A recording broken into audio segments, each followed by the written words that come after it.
I can't even talk about the polygamy case. It's too heartbreaking.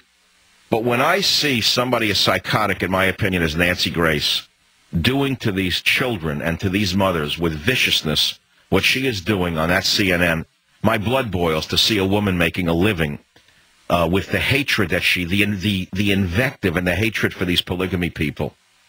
Now, let me ask you something. What if the government passed a law that said the children of television broadcasters whose stock and trade is playing upon rapes and murders and bloodlust are being subjected to child abuse, and those children should be taken away from the parents? In other words, any mother in the media, in other words, any media personality who has children, and that media personality specializes in stories about rape, molestation, and bloodlust, and does it day and night, that child is being subjected to child abuse in the interests of the state.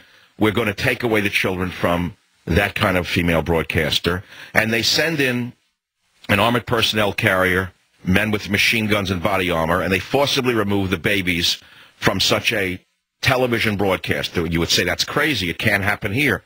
Well, why would such a television broadcaster be salivating over the seizure of children from a ranch in Texas? Doesn't she understand that she could have it happen to her if she keeps this up? Well, the answer is she doesn't understand that. That's why she's in the business she's in.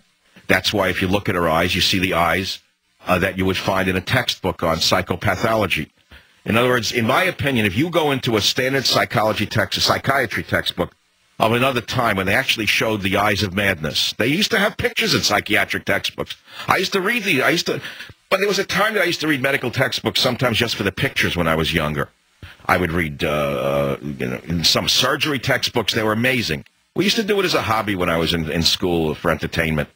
People have a curious mind. Maybe it's a macabre sense of humor. I don't really know what it is. Doesn't really matter. And our minds will go many different places. But if you looked in psychiatric textbooks of a certain number of decades ago, they would show the faces of madness in the back wards of mental hospitals. And I swear to you that if you took the eyes off those patients and you pasted them on your TV screen at night, you would see the faces of those in the media today. I'll be right back.